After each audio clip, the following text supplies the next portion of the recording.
Well, this has been a really fun week. Nintendo, why do you hate your customers? Why do you hate me?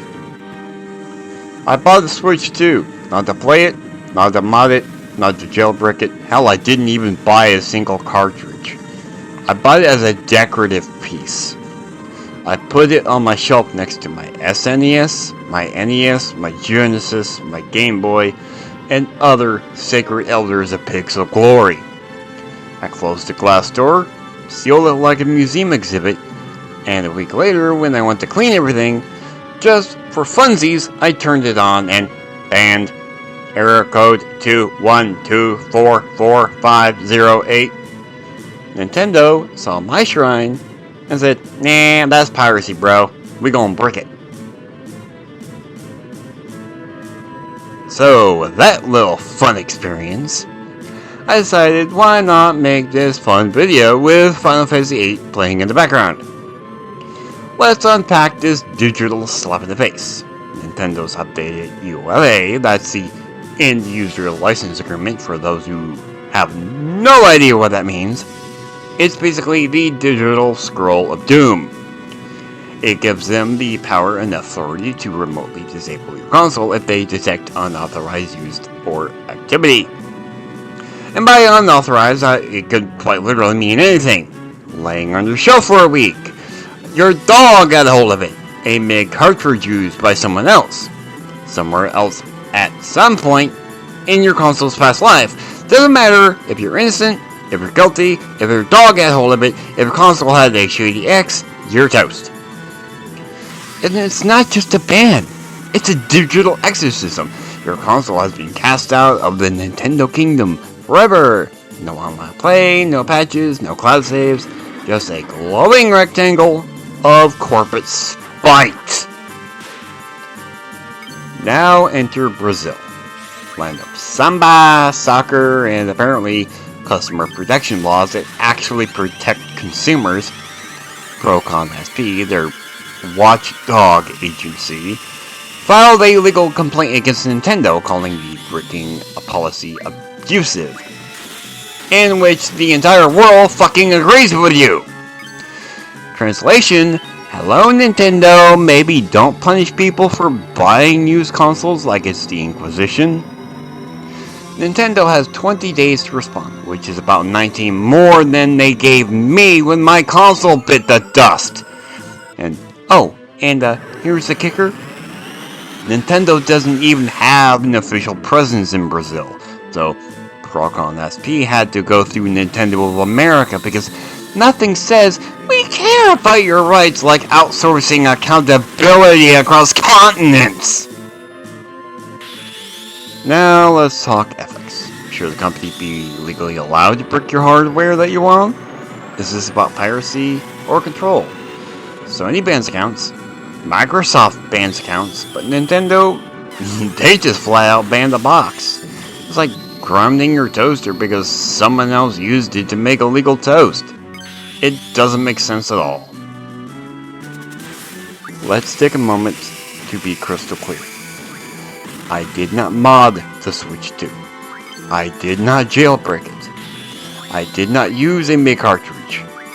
I didn't even buy a cartridge. I only turned it on once. I bought it as a decorative piece, nothing more. Error code 212444508. Banned, just like that. Nintendo decided that my silent, untouched console was a threat. Not because of what I did, but because what of somebody else might have done sometime in this mysterious digital past. Guilty by association. Executed by algorithm. Now, if that's the new standard now, banning consoles for breathing near retro greatness, we're not talking about security, we're talking about blind punishment and control. About a system where silence itself gets flagged as unauthorized activity? Seriously? I only turned it on one time for funsies. Now let's talk about this lawsuit.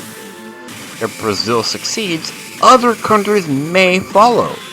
The precedent that customers deserve protection, even from brands that make adorable plumber games. This could reshape how companies enforce digital rights. Or Nintendo could just pack their shit up and leave Brazil like a kid flapping the Monopoly board. And, well, let's just be real. This policy sucks. It's like a game of Russian roulette. You buy one, you may get error code 212444508.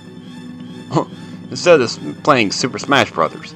It's like buying a car and finding out the previous owner's speeding ticket got your engine revoked. Seriously. That's Nintendo logic for you, and I thought Ido had stupid logic. Let me be very clear on this. If Nintendo does not back down from its Switch 2 bricking policy, if it really does double down on banning entire consoles instead of just accounts, without warning or legal recourse, the aftermath won't just be a PR hiccup. It will be an entire global-wide consumer rights reckoning. We're talking lawsuits, bro, and we're not just talking about the one in Brazil that Procon SP is already filing. But we're talking potentially across Europe, North America, Asia, because once that precedent is set, once a government body successfully challenges the legality of remote console bans, other watchdogs are going to follow. And they won't just be looking directly at Nintendo. Oh, no. They'll have their eyes squarely on Nintendo, Sony, Microsoft, you name a company. They will have their eyes squarely on their butt cheeks. Because of the legality of all that, they'll be scrutinizing every piece of tech that goes into their crossfire. Retailers will feel that heat next. Stores that sell secondhand Switch 2s will be forced by law to, by hand, implement verification protocols, testing every single console by hand for online access before resale. That means longer processing times, higher costs, and a chilling effect on resale markets. Platforms like eBay, Craigslist, Facebook Marketplace will be minefields for buyers, and with disclaimers like it may be bricked becoming the norm. And once trust in second-hand market erodes, so does accessibility for lower income families and gamers who rely on used hardware. See, that's where the ripple effect comes into play.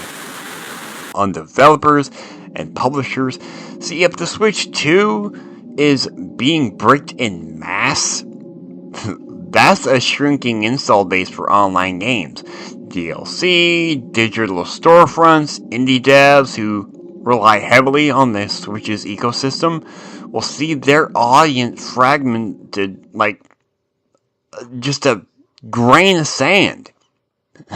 They'll already take a big hit. And if Nintendo's reputation takes a hit too, third-party studios may hesitate to even invest in the damn thing at all. But that's not even the biggest fallout.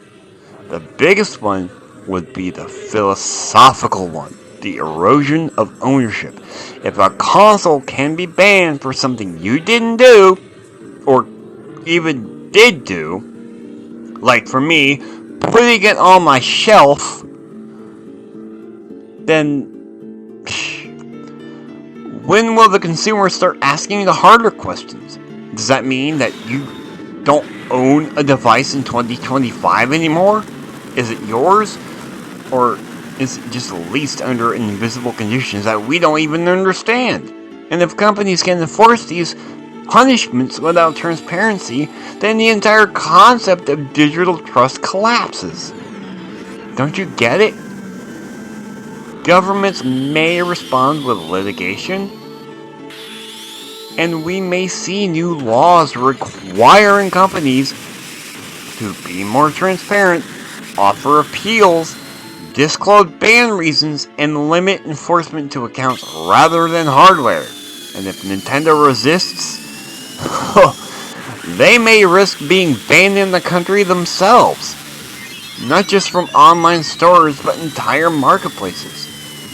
Brazil has already hinted that Nintendo could lose their foothold there. If other countries like North America, Canada, Mexico, even Europe, ooh boy, the fallout would be catastrophic. So, yeah, if Nintendo does back down, it won't just be a tech story. It would be a legal, logistical, economical, and cultural meltdown. And the shelf where I placed my Nintendo Switch 2, yeah, that bricked console, along with millions of others, may be used as legal evidence to use against them in court. Yeah, that can be a real thing. The backlash that Nintendo is facing is not just legal, it's not just economic, nor is it cultural. Gaming isn't just a pastime to, pass the time after you get home from school or work. It's identity, it's memory, it's community. And when a company like Nintendo bricks a console when you've done nothing wrong, says nothing, asks for nothing, they're not just erasing a device, they're erasing trust. I want to make this explicitly clear. People don't line up for consoles because of specs. They line up because of nostalgia, because of legacy, because the brand means something. It's a part of their story. And now, because that story has a huge crack running down the middle, a console can be punished for crimes committed by someone else's hands. Or no crime at all and still be punished. A collector's shelf becomes suspect, and the message is simple. You're not trusted, even in silence. Still sounds like Christianity to me. You can feel it already. Conversations online aren't just about MIG cartridges anymore. They're about fear. Buyers asking if their future consoles will last. Sellers are already warning buyers to avoid it. Enthusiasts are wondering if their retro setups are walking on eggshells. Hell, some sites are even considering banning the console entirely. The bricking policy didn't just kill consoles. It killed confidence, and when customers lose that confidence, they stop showing up. I mean, hell, over here in California, we have an entire Walmart of unsold Switch 2s. Nobody even touched them. Well, maybe except for me, but, well, I didn't even play it.